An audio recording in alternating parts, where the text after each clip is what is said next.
मैं फूल कुमार पोद्दार, मैं बिहार कटिहार से आया हूँ। आज 16-17 हम लोग का प्राणवान कार्यकर्ता शिविर में हम आए थे।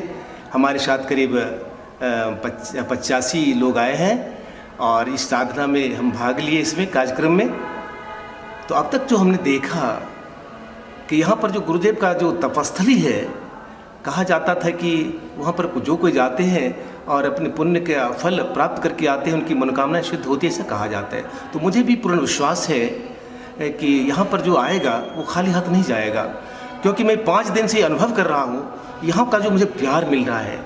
हमारे जो परम आदरणीय मृत्युंजय भाई साहब हैं, जो परम पूज्य गुरुदेव के पुत्र हैं, उनमें साक्षात गुरुदेव का दर्शन करने का मुझे लगता है कि अवसर मिला कि साक्षात उसमें गुरुदेव हैं और उनका दर्शन मिला है। मैं क्या दुर्भाग्य से गुरुदेव का सूक्ष्म क्या कहते हैं स्थूल रूप का दर्शन नहीं हो पाया था, लेकिन जब मृत्युंजय भाई साहब का हम दर्शन किए तो लगा कि साक्षात गुरुदेव का हमने दर्शन कर लिया है। और उनके चरणों में 5 दिन तक जो हमने रहा, समय बिताया, तो मुझे लगा ही नहीं कि 5 दिन कैसे बीत गया। उनका स्नेह, उनका प्यार और उनका हर हमेशा पूछना, देखना, घूम का पूरी परिक्रमा करके बराबर देखते रहते हैं और वो हर हमेशा उसका दर्शन होता है। तो ऐसा लगता है कि मन पवित्र हो जाता है। इसलिए मैं आप लोगों से आग्रह करूंगा, हमारे गायत्री परिवार से मैं निवेदन करूंगा कि अगर जो मथुरा नहीं आए हैं तो निश्चित रूप से आए। यहाँ निःशुल्क है व्यवस्था रहने का, कहीं कोई पैसे वैसे का कोई मांग नहीं है। गरीब से गरीब गायत्री परिवार के लोग हमारे यहाँ आ सकते हैं और इस तपस्थली का लाभ ले सकते हैं और पुण्य प्राप्त कर सकते हैं। और आने के बाद निश्चित रूप से मैं तो 5 बार शांति कुंज गया, प्रथम बार मैंने मथुरा आया, लेकिन यहाँ मुझे लगता है कि मैं कई बार आ चुका हूँ। ऐसा स्नेह, ऐसा प्यार मिल रहा है यहाँ पर कि लगता है कि मैं यहाँ के लिए कोई नया नहीं हूँ, मैं बहुत पुराना हूँ, ऐसा बुझा रहा है मुझे, ऐसी अनुभूति हो रही है। इसलिए मैं निवेदन है संपूर्ण गायत्री परिवार से कि एक बार मथुरा जरूर आए और जब आप उनका चरण रज को स्पर्श करेंगे आदरणीय मृत्युंजय भाई साहब का, तो लगेगा कि आपके शरीर में एक प्राण का संचार हो रहा है। ऐसा आपको अनुभव होगा, जो हमें अनुभूति हो रही है सो मैं आपको कह रहा हूँ। और यहाँ की जो दिनचर्या है, नित्य प्रार्थना का, आरती की, हवन करने का, फिर साधना का जो दिनचर्या है वो शांति कुंज जैसा ही है। जैसे शांति कुंज में होता है वही दिनचर्या यहाँ भी है। यहाँ भी साधना कक्ष है और जब मैं साधना कक्ष में साधना किया तो मुझे लगा कि मुझे अपार शक्ति का मिल रहा है, अपार शक्ति का संचार हो रहा है हमारे अंदर, ऐसा अनुभूति हुई हमको।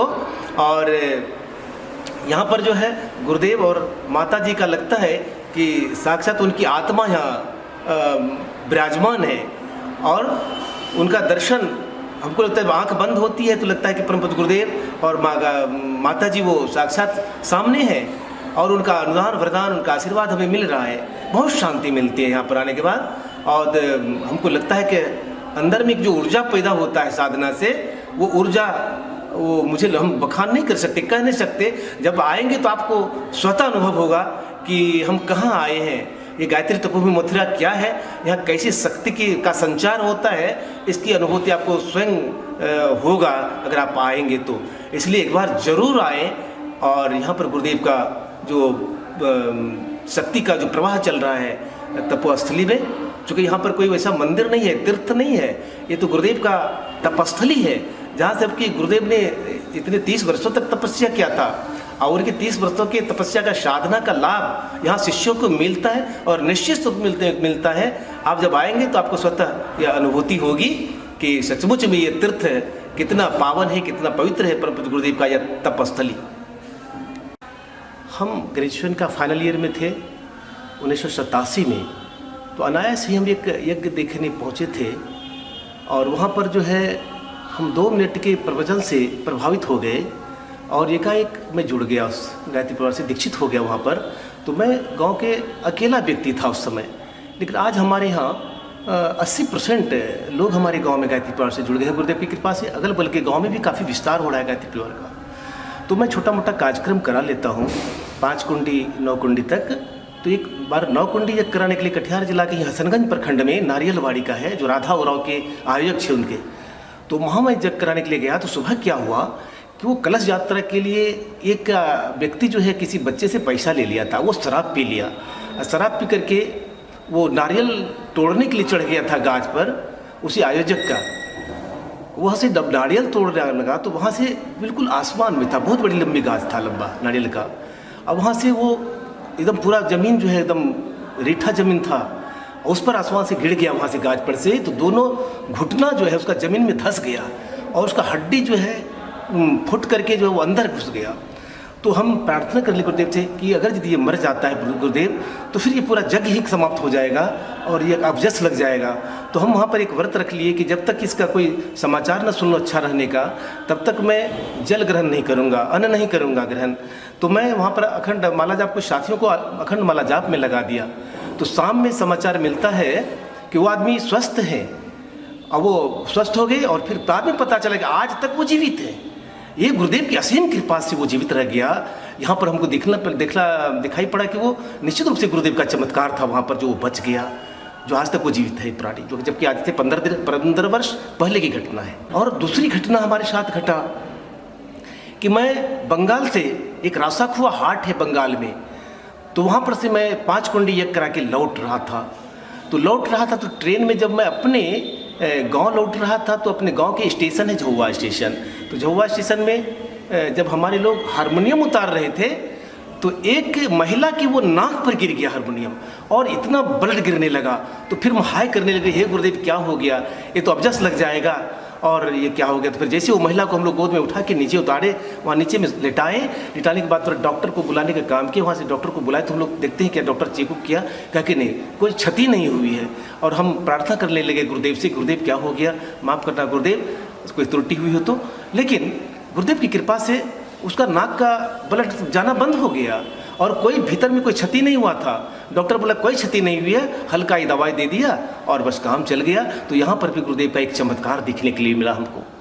और फिर वैसे तो जीवन में कई चमत्कार मिले हैं, लेकिन एक छोटी सी चमत्कार और समझ में आता है कि सिल्लीगुड़ी का जो हम लोग का उप जोन पड़ता है, बिहार का कटिहार जिला का उप जोन पड़ता है, हमारा पूर्वोत्तर जोन पड़ता है। तो वहाँ पर जब हम लोग गए, एक कार्यक्रम में जा रहे थे, हमारे साथ करीब 35-40 आदमी था, उस कार्यक्रम में जा रहे थे सिल्लीगुड़ी। तो जब सिल्लीगुड़ी जा रहे थे तो रात बज गए थे, करीब 1 बजे रात में हमको 2 ट्रेन से उतारा गया सिल्लीगुड़ी स्टेशन पर।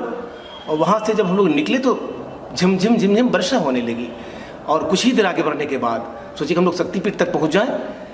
लेकिन वर्षा होने लगी तो हमने सोचा, सबके सामने हमने बोला कि कितना अच्छा होता कि अगर गुरुदेव हम लोग के लिए कोई वाहन भेज देता और हम लोग जो है पहुंच जाते। अब तो हम वर्षा में घिर जाएंगे, हम लोग 9 स्टेशन में रह सके, अब 9 शक्तिपीठ पहुंच सके, बीच में ही हम लोग भीगते हुए जाना पड़ेगा। तो इतने में देखा क्या कि 5 मिनट ही बाद, 2-3 मिनट बाद एक बड़ी गाड़ी जो स्कूल बस था, वो गाड़ी सामने से गुजर रहा है करीब 1-1:30 बजे रात में।